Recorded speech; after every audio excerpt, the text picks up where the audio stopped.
प्रणाम मित्रों, कर्मफल चैनल पर आपका स्वागत है। हिंदू धर्म में भगवान महादेव दया और करुणा के देवता भी कहलाते हैं, इसलिए महादेव को भोलेनाथ भी कहते हैं। जो भी भक्त सच्ची श्रद्धा और सच्चे मन से उपासना करता है, उसका कल्याण अवश्य होता है। यूं तो महादेव केवल सच्चे मन से पूजा अर्चना करने से ही प्रसन्न हो जाते हैं, फिर भी शिवजी को प्रिय कुछ वस्तुओं का भोग लगाकर विशेष फल प्राप्त किया जा सकता है।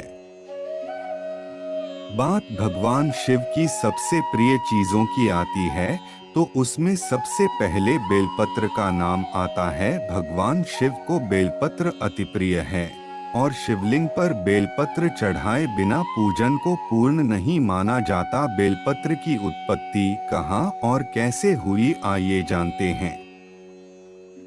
स्कंद पुराण के अनुसार एक बार माता पार्वती के पसीने की बूंद मंदराचल पर्वत पर गिर गई और उससे बेल का पेड़ निकल आया। चूंकि माता पार्वती के पसीने से बेल के पेड़ का उद्भव हुआ, अत इसमें माता पार्वती के सभी रूप बसते हैं।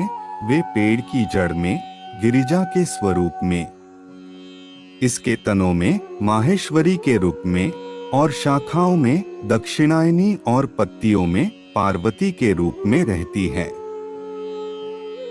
इसी के साथ बेलपत्र में माता पार्वती का प्रतिबिंब होने के कारण इसे भगवान शिव पर चढ़ाया जाता है और भगवान शिव पर बेलपत्र चढ़ाने से वे प्रसन्न होते हैं और भक्त की मनोकामना पूर्ण करते हैं। धर्मशास्त्रों में कहा गया है कि जो व्यक्ति किसी तीर्थ स्थान पर नहीं जा सकता है, अगर वह श्रावण मास में बेल के पेड़ के मूल भाग की पूजा करके उसमें जल अर्पित करे तो उसे सभी तीर्थों के दर्शन का पुण्य मिल जाता है।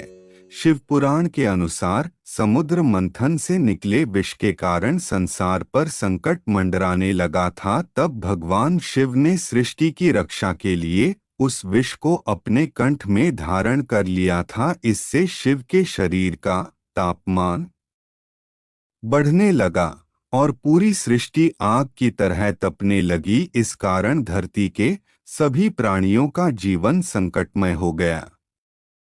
बेलपत्र विष के प्रभाव को कम करता है, इसलिए सभी देवी देवताओं ने बेलपत्र शिवजी को खिलाना शुरू कर दिया। बेलपत्र के साथ साथ शिव को शीतल रखने के लिए उन पर जल भी अर्पित किया गया। बेलपत्र और जल के प्रभाव से भोलेनाथ के शरीर में उत्पन्न गर्मी शांत होने लगी और तभी से शिवजी पर जल और बेलपत्र चढ़ाने की प्रथा चल पड़ी। शिव को ऐसे चढ़ाएं बेलपत्र। धार्मिक ग्रंथों में सभी देवताओं की पूजा अर्चना अलग अलग विधियों से करने का विधान है। धर्मशास्त्रों में भगवान शिव को बेलपत्र चढ़ाने के कुछ नियम बताए गए हैं।